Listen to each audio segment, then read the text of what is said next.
sexual health is present in all fields of our lives. With my partner, in me, in my job, in me, in my family, in every single roles of my life. So we need to raise awareness, to give more information, to keep working on that.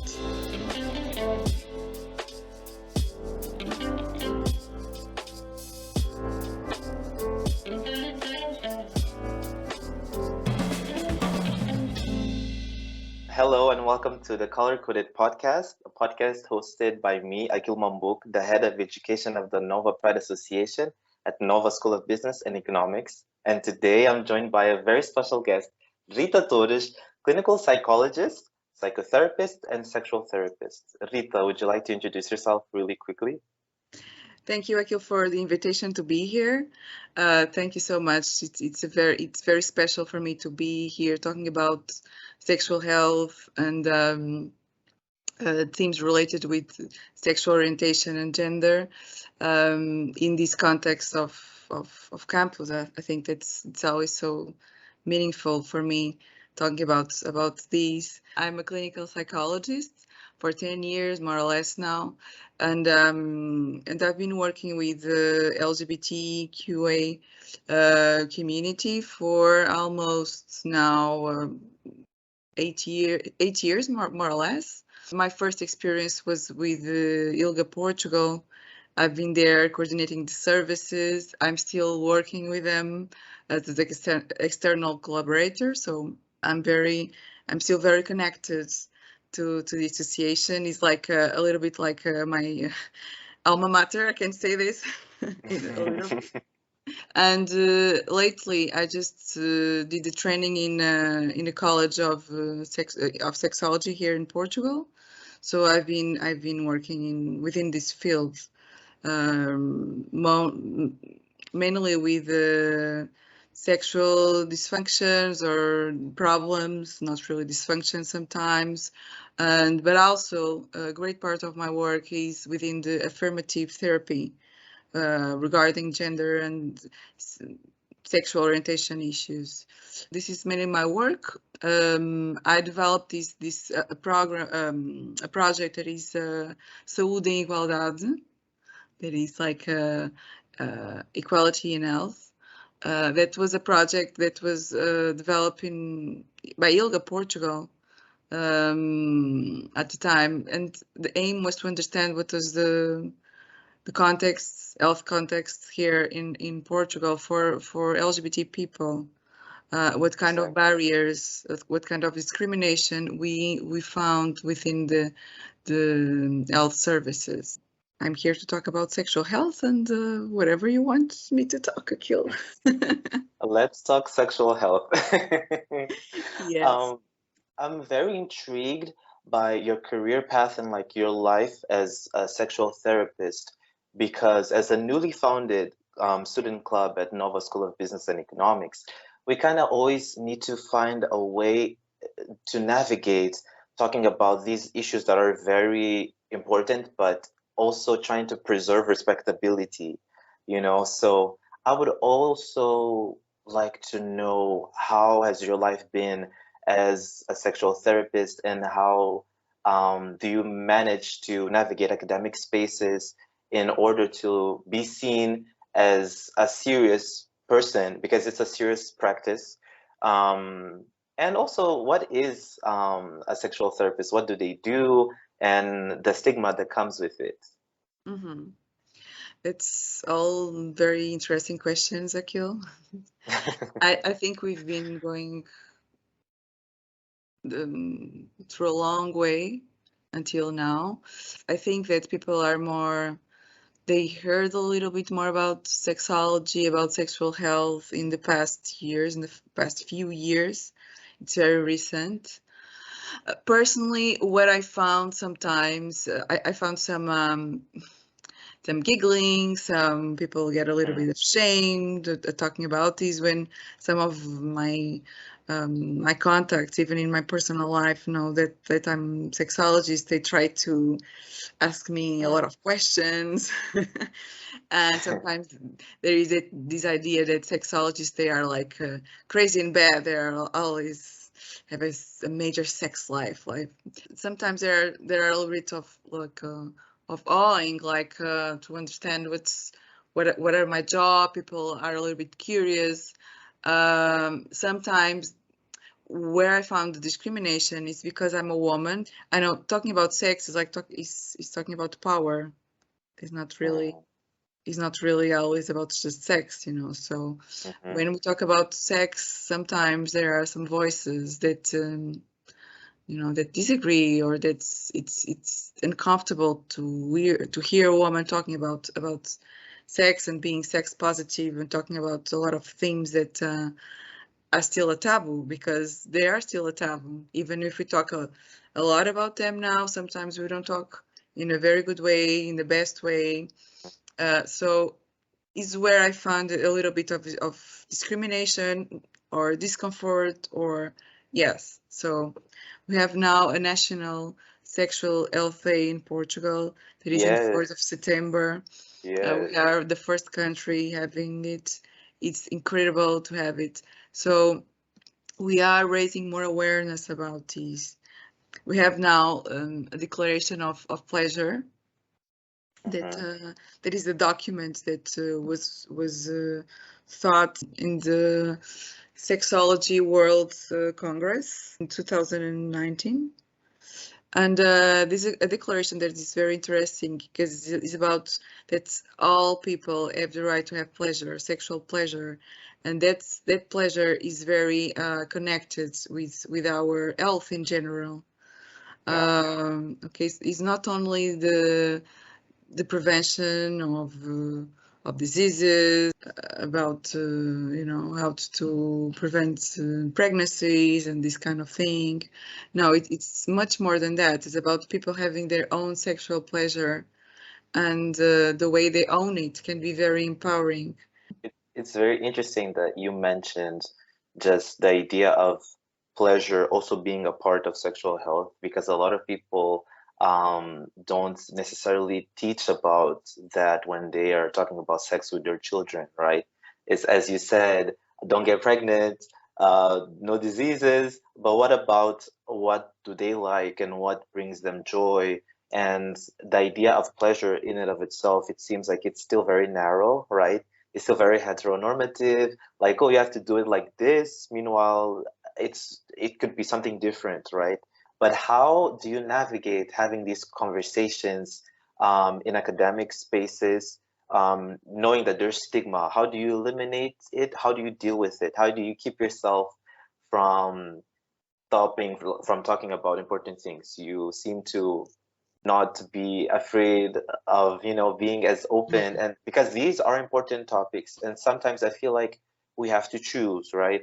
Do we want to be seen as that person who's hypersexual, or do I care about academic integrity? Because I do see what you do as something academic as well, is something very important, right, to be studied. So how do you navigate that kind of right world? Yes, it's a very interesting question, Akil. I mean, sometimes that's a very interesting and tricky question, because sometimes when we talk about these important themes, we're already talking to people that are very conscious about them. So it's sometimes not so difficult, because of these. We have these safe places and bubbles, but sometimes not.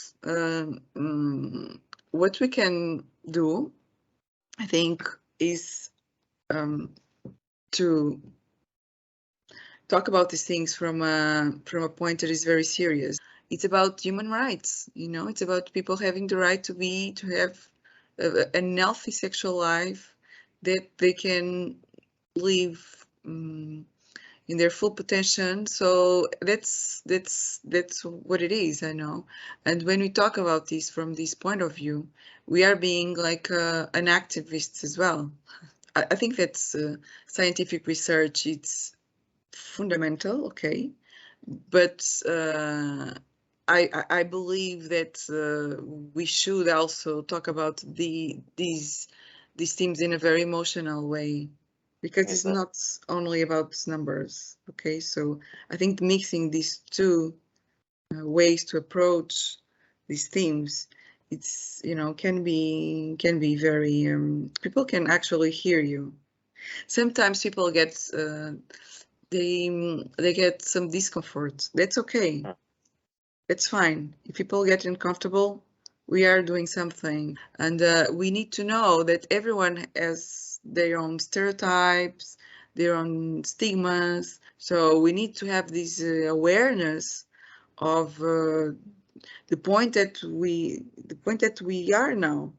And in academic spaces, it's the same. I think that people need to have information, of course. They need to have information from this of research, but also they need to look inside themselves and to understand what are their values, and maybe to be available to deconstruct them a little bit more, to hear other people. And this is very important. So we need to talk about these things in a business school, you know, and also from the this liberal point of view, very like with capitalism stuff going on here, we can also think from that perspective that if my collaborator is well enough, they will be more productive. Even I don't like this reading, but if we have to begin with this kind of language to, you know, to respect a little bit the way that's the way that school works, that the language, the business language, even if in the beginning, if we need to create some, like, to talk the same language. Now that we're talking about so much about mental health issues, that's, you know, sometimes maybe I think that we need to prevent that mental health issues. I mean, of course, but now that we are talking about mental health, we can. This is a way to get people to in the campus to be more sensitive to the specific needs of its students. Because if I'm not respected in the place where I study, and then afterwards in the place where I work, of course I'll get depressed. Of course I'll get anxious. I mean, that's a very natural reaction. So maybe taking some advantage of this awareness that we are creating about mental health issues. Yeah, that is very interesting that you talked about that, because those are conversations that we've been having in our club as well. Just the idea of being in a business school and then having to transition into the the workforce, right? And how do we as queer people exist in our most authentic selves and be expected to be productive in a place that isn't welcoming, right? And I also always, yeah, and I always found it so when you talk to us a little bit about the importance of, or the need to have certain classes in universities about just diversity in a more specific way, not just using buzzwords, right? It's very important, because I also think about it the same way that you do. Like, we're talking and teaching and creating future leaders that do not have the language or the know-how about people's identities, and we're gonna replicate certain issues that existed a long time ago, because top tier schools aren't having conversations about what's happening right now, about people's identities, about the future people that are gonna work, right? So we need to know how the workforce is gonna look in 20 years. I always think about how non-binary people, trans people are gonna be expected to show up in the workspace. Uniforms, how do they work? If you're non-binary, what do you wear? You know, I always think about that. We don't, yeah, I don't see enough research in business schools or whatever about that. They say, okay, business casual, business this, that's the uniform. But what do non-binary people wear? If a non-binary person who is a little masculine, wears a skirt, is that bad, for example? I always think about that. How is it going to look like in 20 years? And So what do you think about Akil? I just have this fantasy of, yeah, of people just wearing whatever they want. I think about that as well Yeah. because, as you said, sometimes we live in a bubble. I think, oh, it's gonna be fine. Of course, people won't care. But then I think about how in the real world, Mhm. and when you start interacting with other people, they might not have or share the same values as you. So I would love for everyone to just wear whatever they want. I think a lot of studies show that the less strict the uniforms, the dress code, the more productive people are, right? Mhm. But yeah, Because I they don't feel see more authentic, right? They feel you more feel like more authentic. that's always the thing. If I don't feel myself, like it's very complicated. I'm always sparing energy to other stuff that are not really my job, my relationship. If I'm not in in my authentic self, you know. And it's very interesting what you're talking about, non-binary people, trans people at work. I have several. I know a lot of, unfortunately, of experience that are horrible. You know, people that are discriminated at work for being trans, people that have to masquerade themselves to go to work. Actually, they use the word, now I'm going to masquerade with my dead name. That's a big trigger. And I have to go to work. Of course, they can't focus at work, then so they are not productive because, of course, they are always just trying to focus on being masquerade Exactly. of, you know, like Exactly. so showing something that they are not. Um, Several experience of bullying at work. These regarding trans people, but even with sexual orientation. I mean, I know several people that don't come out at work. We know that coming out is a complex process. We should not never say like these. We should come out. This is very complicated, of course not. But we need to reflect like the environment that don't allow people to come out. I know when we're going to work and we have this photograph of my family, I see Yeah. that's your family at my desk, and then we have someone that you don't know nothing about. It can be for several reasons, but sometimes I assure that's because this person don't feel comfortable talking about their sexual orientation, their family life with the same-sex person or same-gender person. So, I mean, we shouldn't, you know, of course, people are not so happy at work with this. If I can't be myself, I can talk with my colleagues about what I did last weekend with my partner Exactly. or about my children. Actually, one of the results of this study of equality in health, it's very important because in sexual health happen similar things like people just don't come out with doctors, with So GPs, yeah. because they don't feel comfortable. They are anticipating that they will be discriminated. Sometimes it would be important actually for the problem, for the complaint that they are going to disclose about the sexual orientation, and they don't do that. For example, sometimes we have families like same-sex, same-gender couples with children, and you know the pediatrician just don't know that they, you know, the composition of the family. Yeah. Just one of the elements go with the children. Well, this study is, like I said, has several years now, but I think that this is still happening. I mean, without any research, okay? I don't have any Yeah. research about it, but it's my idea from what I've been hearing. Yeah. So if if people just can't be themselves, they are constantly discriminated. Of course, they will have problems at work. And the problem is not with people and not with their identities or not with their gender expression or their sexual orientations. It's about, of course, the environment. It's always about the environment. Yeah, That I'm very is glad that there are someone like you guys trying to making something different. Like in 20 years, maybe we'll have something different. I would like to think that can happen. No, that is very interesting because even myself, I do still occupy some spaces of privilege being cisgender. So sometimes I don't think about that, but when I do, as you said, it's very interesting. Like, how is it going to be for non-binary people? Yeah, it's a very interesting thing to think about. And as you mentioned, I really want to talk about saúde em igualdade, translation, equality in healthcare. Because I found you through the project. I don't think that when we were talking about your work I mentioned, but I read Saúde em Igualdade because in our club we also write articles.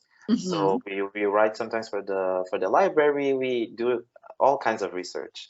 And I found your report, and I found it so interesting and very rich because whenever I do research, I usually find data for other Western countries, never Portugal, but I wanted something Portuguese.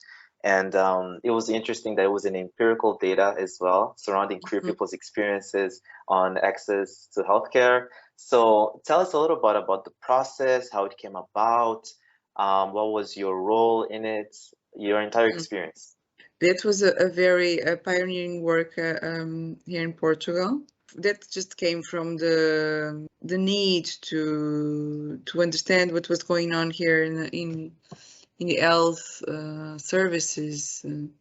If their health services are not sensitive and competent to take care of LGBT QA people.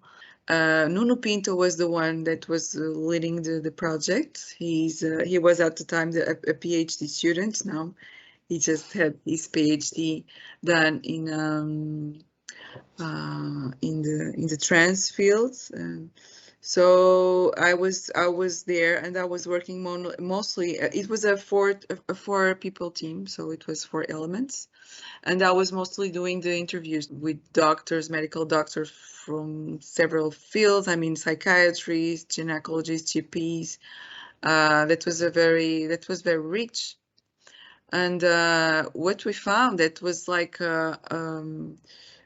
almost like 70% of health professionals, they anticipate that people are heterosexual.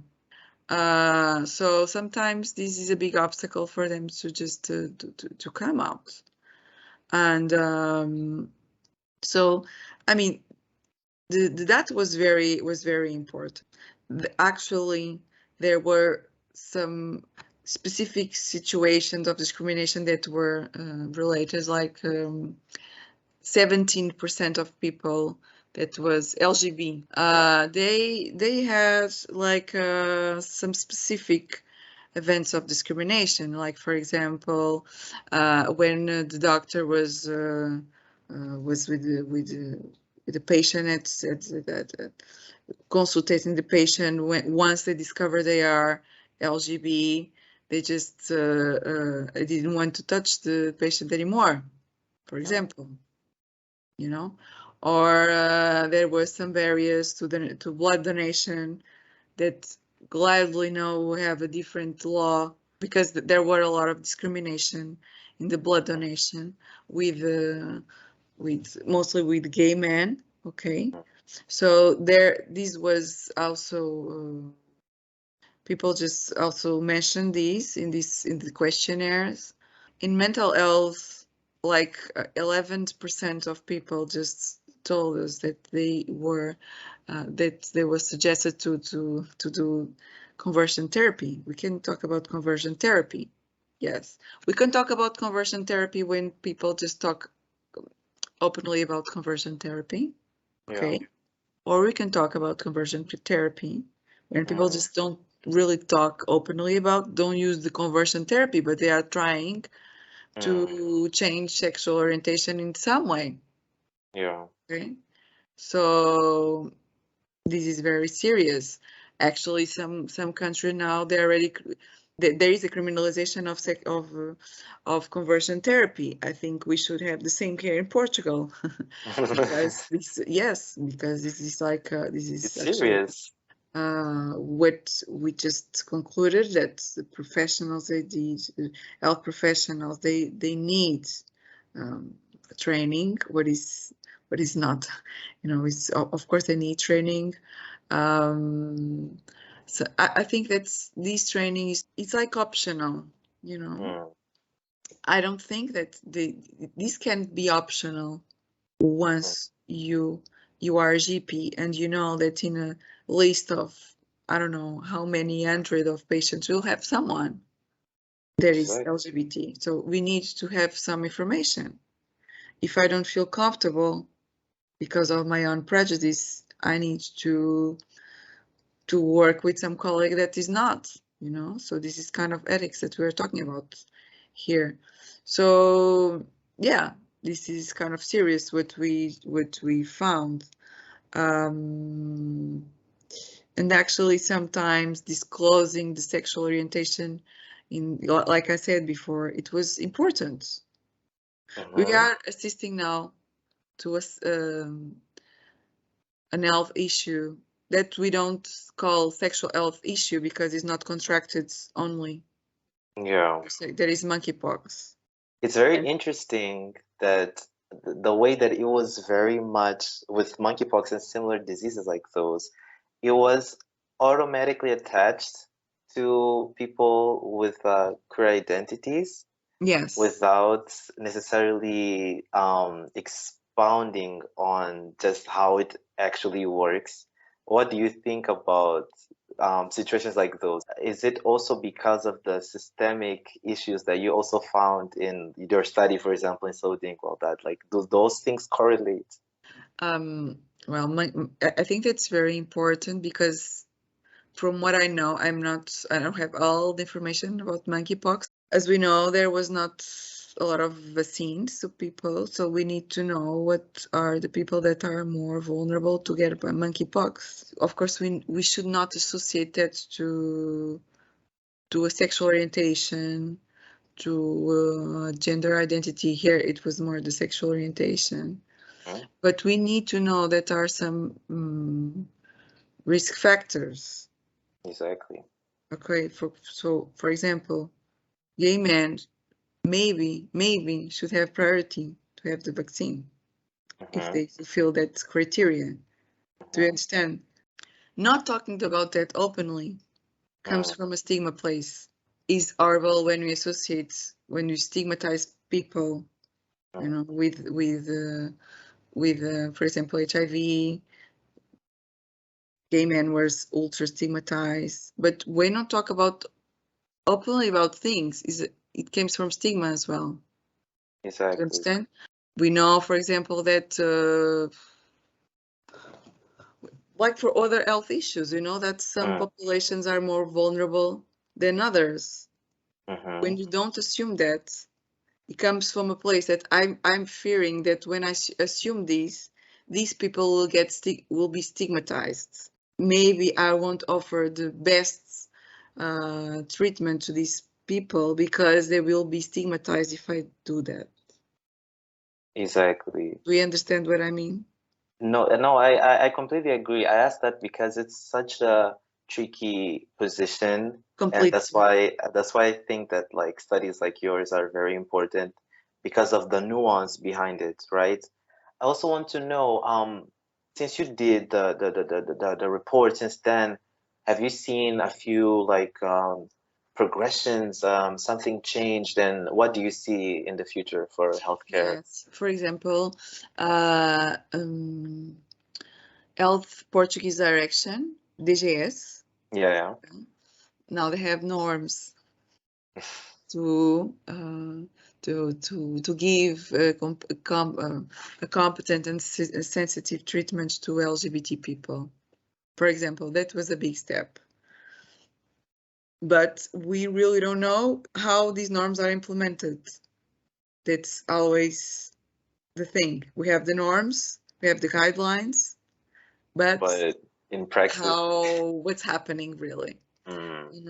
For example, College of Portuguese Psychologists, we have now norms as well, guidelines to affirmative therapy with LGBT clients, what's a big step too.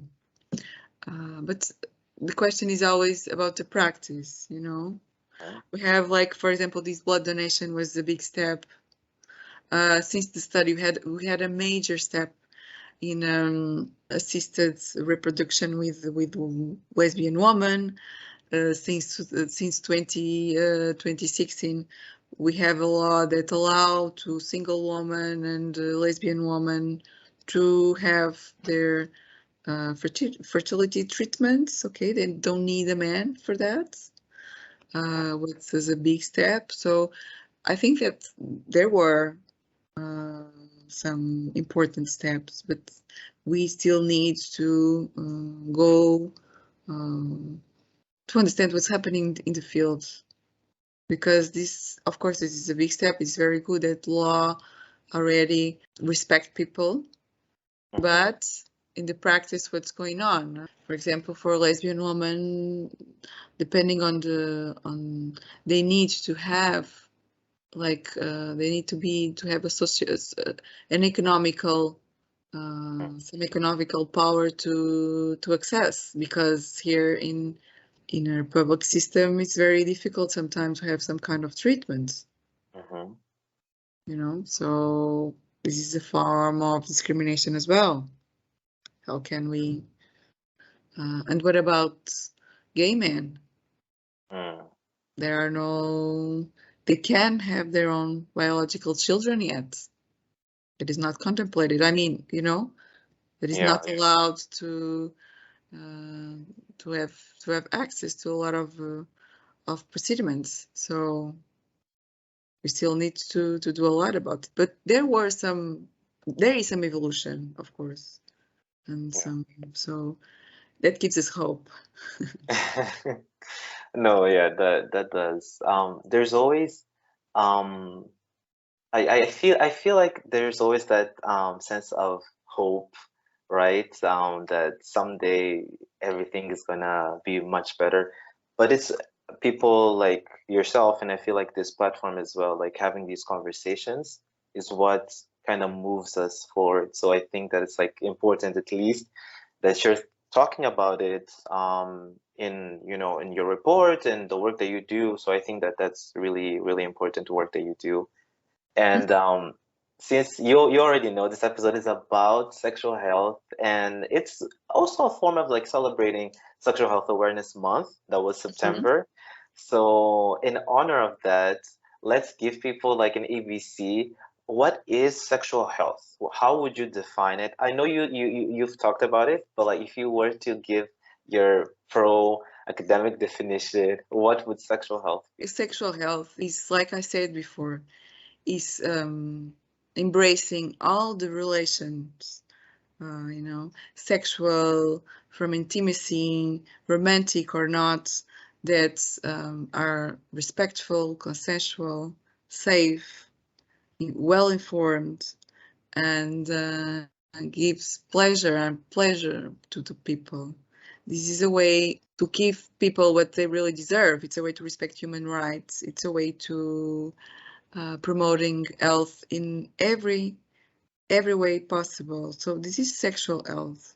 It's about embracing diversity, that we can relate to each other as we want, if just as we want within the relations that are consensual, safe, well informed, no matter the sexual orientation, gender expression, gender identity, practices that I have, sexual diversity. So all of them are welcome. I must be honored, you know. Yeah. So I think that's like professional health, health professionals, I'm sorry, should have this in mind. All health professionals, even to say, I can't work with this, so I have to, I ask for help. But this is, you know, people should be mindful of that. Sexual health is like present in all fields of our lives. In me as a with my partner, in me in my job, in me in my family. in every single roles of my life. So we really need to take care of that, you know, to raise awareness, to give more information, to keep working on that. No, I think it's very important, and I would like to know, for example, what is your opinion on teaching sexual health to children the same way that we teach about health to them in general? How do you approach it? Um, how do you see fit, right, with children and those conversations? Because I think that oftentimes, especially with queer people, you are expected to just know and you have to find out about everything by yourself, and there's this lack of information. And then there's this shame, right? There's this Yes, stigmatizing shame that shame. comes with, yeah, there's a lot of shame. So there's already shame with like heteronormative people who follow heteronormativity, right? There's already shame, but when you add the element of queerness to it, there's that stigmatizing shame that makes you feel like you're doing something wrong, right? So how do you think, what's your opinion, how do you go about teaching children about sexual health?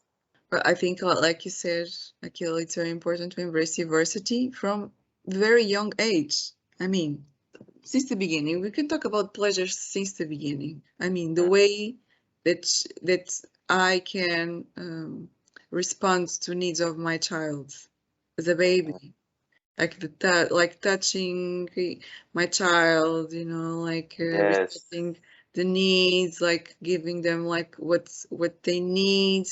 That you know, being responsive is a way to promote pleasure since the beginning. So when we talk yes. about pleasure, it's not only sexual pleasure, it's about pleasure that, of course, then when children are more aware of their own pleasure, they can reclaiming it when they are um, adults. It's not about talking about sex to a Mhm. 2-year-old child, but it's Exactly. about promoting these competencies that lately will be important for her to advocate for his own pleasure. And of course, there are a lot of ways to introduce diversity. One, the first one is one simple question that we used to ask that in all senses maybe is not a good question is, oh, do you have boyfriend to a girl? Mm, Or do you have mhm. maybe in the first place, this is not maybe the very good question because it's not really supposed to have Yeah, boyfriend at that age. I mean, exactly. maybe you need to rethink this and don't expect like that, you know, that this sees heteronormative thing from children. And also we have a lot of resources, I mean, stories, theaters that you can introduce diversity of families, for example. I mean, that's fine. We can talk about girlfriends or boyfriends to our children, you know. We can talk about maybe at the kindergarten there is a family that have some gender parents, so we can talk about that to children, and that's okay. That's fine. So yes, I think that we should talk about that at home. We should talk about that at school. You have a law of sexual education that is the law itself is not so great. I mean, because we have a lot of hours dedicated to sexual education. Okay, but also the way that is approached sometimes is not the best. Okay, it's very, for example, with children, is about body parts, body functions, and for example, hygiene. Of course, there are important themes, but that not really about pleasure, for example, Mm, or about diversity. So it's very limited, yeah. and including when with teenagers and in the college, including that is not really sometimes well explored. Some teams of are not well explored. I mean, That's very difficult to talk about gender expression, sexual orientation. It's been easier lately, but even so, a lot of schools don't talk about that. So we need some formal and informal education. I'm so satisfied. The answer was just something in my mind. No, because everything that you said rang so true, and it made me realize the way in which we, as children, when we are children, we get socialized very early on to just assume or like suck in all of the Yes, heteronormative exactly. heterosexism, because as children we are very intelligent. Children are very intelligent emotionally. When I think about how I was when I was younger, I knew not to do certain things. Nobody told me, but I could look at just how everyone around me was, and I knew how I needed to navigate. So, as you said, how do we teach children? Exactly, it's not about talking directly like, oh, this is sex. No, it's about, as you said, teaching about consent, pleasure, without, yeah, you don't even have to use those pretty words.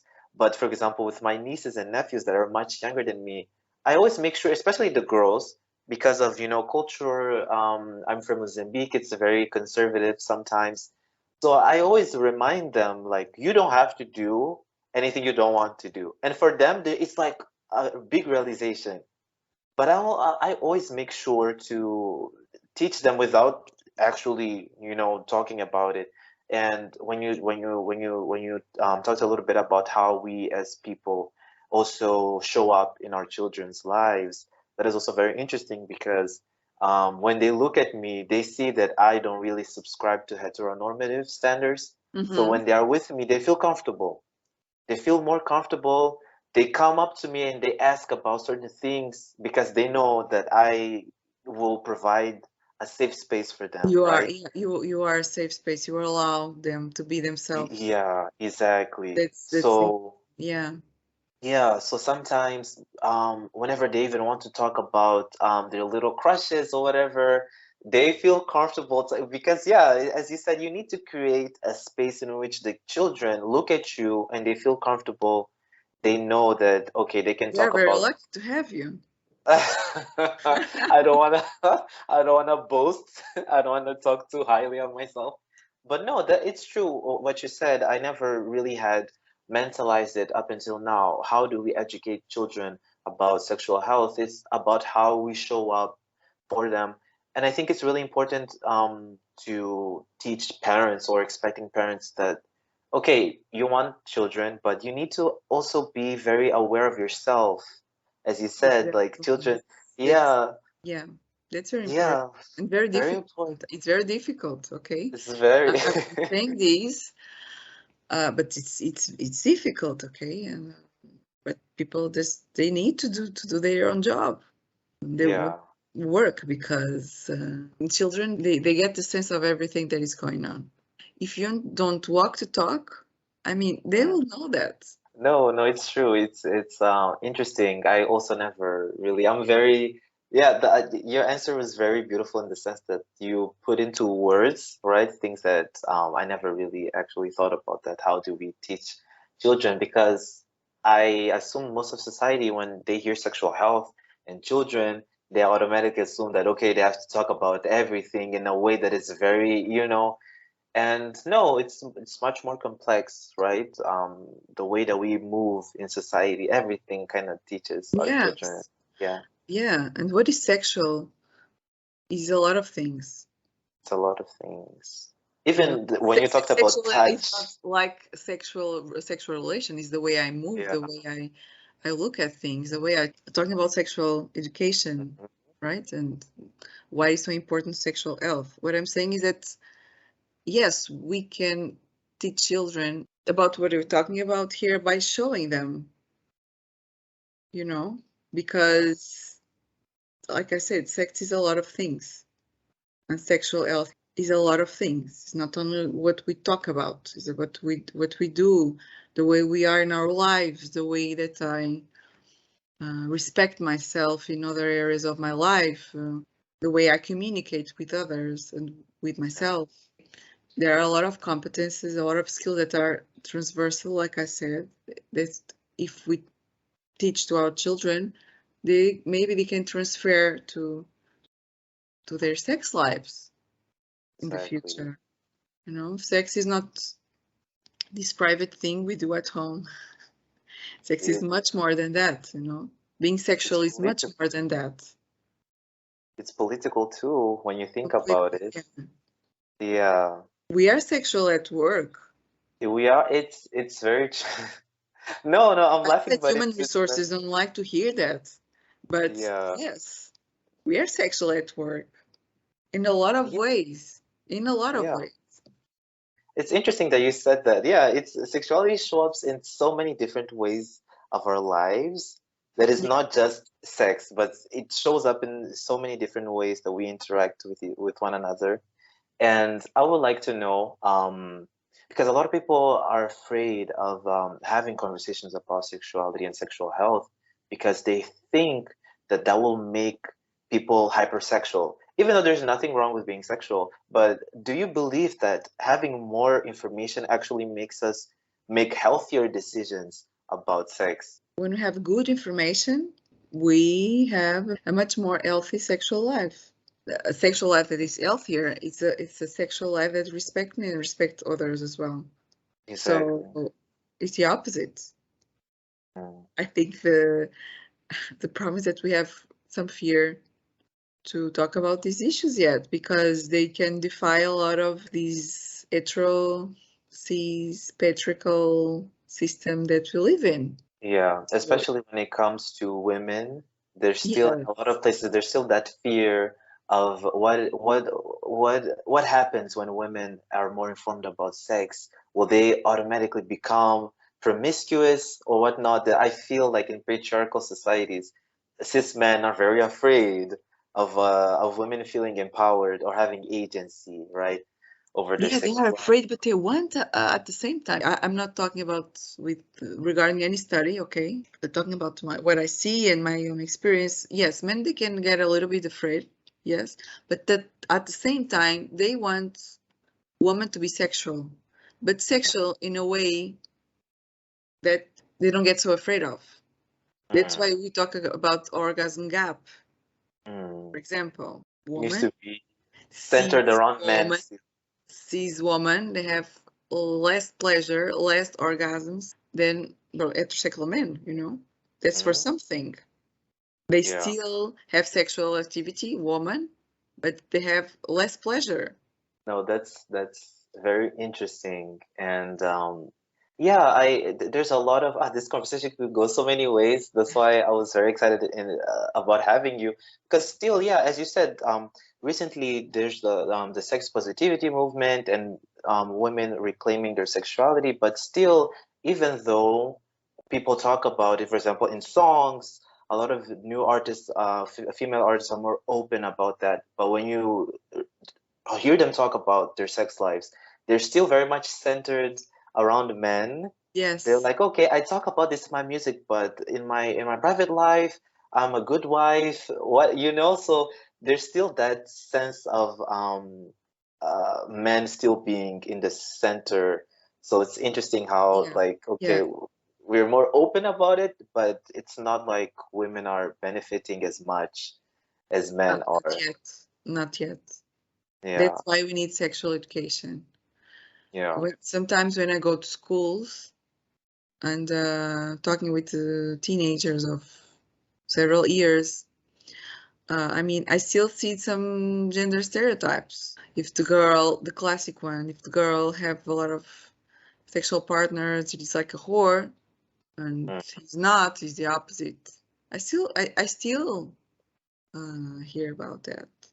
yeah. That she has to say yes to everything.